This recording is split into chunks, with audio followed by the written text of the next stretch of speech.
Hello, you are watching New Vision TV News. I am Rathina Seja. Now, the picking of the ex-police chief Kayihura from Western Uganda over a week ago and whisking him to Kampala generated a lot of excitement and anxiety in the population. Now, but after a general has spent his second weekend in the maximum security holding of Makinde military barracks, there is yet no sign that he's about to be brought to court. New Vision TV examines the chances of Kayihura's regaining his freedom altogether. The picking of ex-police chief General Kayihura from Western Uganda over a week ago and whisking him to Kampala generated a lot of excitement and anxiety in the population. But as the general spends his second weekend in the maximum security holding of Makinde military barracks, there is as yet no sign that he's about to be brought to court. New Vision TV examines the chances of Kayihura's regaining his freedom altogether. When General Kayihura was picked by the military over a week ago, national media quoted military sources as saying he was to be charged with serious crimes, including murder, treason, abduction of refugees and espionage. But the stipulated 48 hours during which a suspect must be produced in court elapsed and are about to turn into 480 hours without Kayihura being charged. Doubts over the prosecution of the former police chief started emerging when the government spokesman Ofono Opondo said on Thursday night that there is no authoritative record anywhere that General Kayihura was arrested. Ofono Opondo told NBS television that the general was brought to Kampala, which does not amount to being arrested. There are at least three major reasons the government could choose not to prosecute Kayihura of the said offences. The first two diplomatic. If indeed Kayihura was suspected of espionage, then putting him on trial would jeopardize any diplomatic steps being pursued to solve the diplomatic crisis between Uganda and the foreign country for which he was suspected of spying. The second matter of abduction and forceful returning of refugees to the country they escaped from, and with the fate of many of victims remaining unknown, would also jeopardize the repairing of the strained relations with that country. Thirdly, prosecuting Kayihura for treason would also seriously undermine the public's confidence in the stability of the state. For the Inspector General of Police to be engaged in treasonous activities would imply a fragile state on the verge of failing.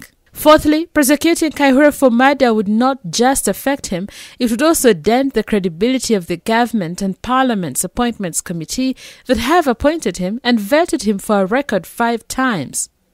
For a person does not develop criminal tendencies overnight, and the inability to detect such in a person at the helm of law and order in the country would possibly hurt the appointing authority and Parliament more than the accused. But this is not to say that Kayihura can get off the hook easily. His immediate former boss, Internal Affairs Minister J.J. Odong, told the press that it would be preposterous to pick someone from his home and confine him in such a manner if the state did not have a prima facie case against him. So General Dong confirms that security has strong evidence against Kayihura for some or all of the above offences. The challenge, therefore, is how to deal with him without affecting the confidence of the public in national security systems. The options the national leadership has include charging Kayihura with less sensational offences like insubordination in the army court-martial. For unlike General Sejusa, who has consistently maintained he is no longer in the army, General Kayihura donned army uniform on being dropped from the police and proclaimed how he's a serving soldier awaiting deployment. If the state wants to put Kayihura away for a long time, they could charge him in the anti-corruption court with theft and abuse of office in the anti-corruption case, for it may be possible to sustain such a case against a man who handled classified funds for over a decade and hand him several 10 to 12-year sentences. According to the Constitution and the laws of Uganda, General Kayihura is an innocent man until proven guilty, and he hasn't even been charged with any offence yet. It is the stature of his former office and the association with dubious characters like the Border 2010 criminal suspects that makes his issues interesting.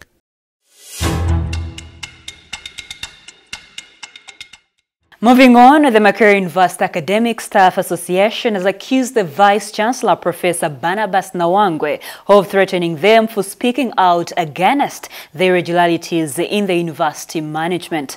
They are also accusing Nawangwe of intimidating and blackmailing them into silence for speaking out on the need to implement the recommendations made in the Dr. Abel Rendere report.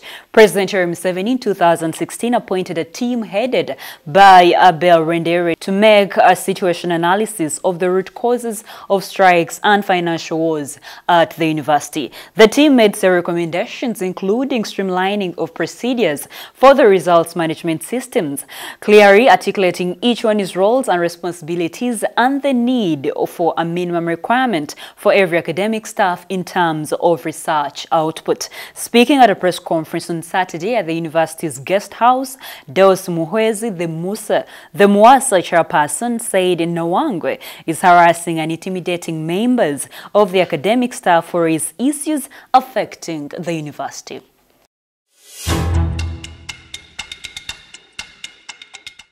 And in other news, effective next month, all ministries, departments and agencies, MDAs, will be expected to spend 0.1% of their annual budgets on HIV/AIDS prevention, treatment, social support and protection services. The move is part of an effort to raise domestic funding for HIV/AIDS response to minimize reliance on donor support.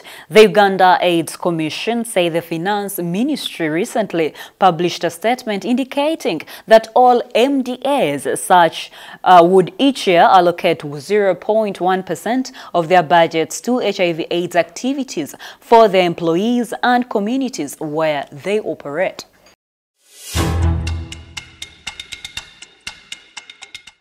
Moving on, in our sports news, it was all smiles as the Kabaka of Uganda, Ronald Moidam, to be officially opened the 2018 Masaza Cup on Saturday. Gomba playing on their home grounds in Kabulasoke edged Boekula following Nicholas Kabonge's goal in the 65th minute. The winners, Gombas, are seeking a fourth title in the competition held under the Uganda Kingdom. The team's titles include the one they lifted when the annual football competition was launched in 2014. Boekula are yet to win the competition. The show draws the 18 counties in Uganda. The well-attended match on Saturday saw people struggle to take the best positions, not only to have a clear view of the action, but the Kabaka as well.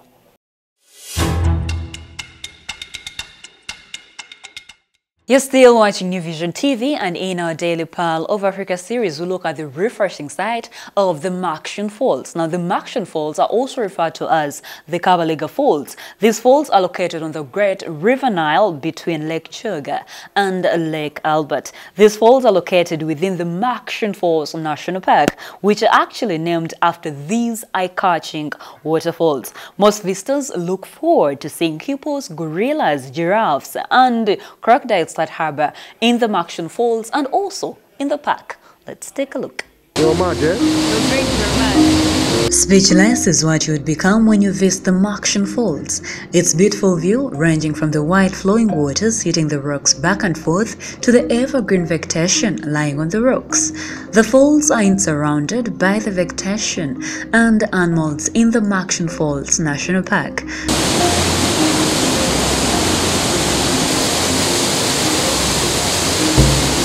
These falls are home to wildlife animals such as hippos and crocodiles, while the park harbors lions, leopards, elephants, giraffes, oribis, Uganda cobs, chimpanzees, and many bird species. The monkeys here. The Makshin Falls National Park is recognized as one of the best national parks in Uganda because of the so many tourists who visit it annually. Now, for great accommodation to visitors is also acquired from the so many lodges surrounding the park, who also offer great packages that include various destinations within the Great Lakes East African region.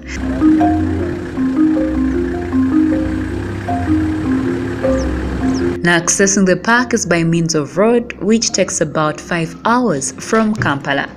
For more Pearl of Africa stories, visit our website www.newvision.co.ug. Our newspaper, The Sunday Vision, is also another home of adventures, so grab your copy every Sunday for Pearl of Africa stories.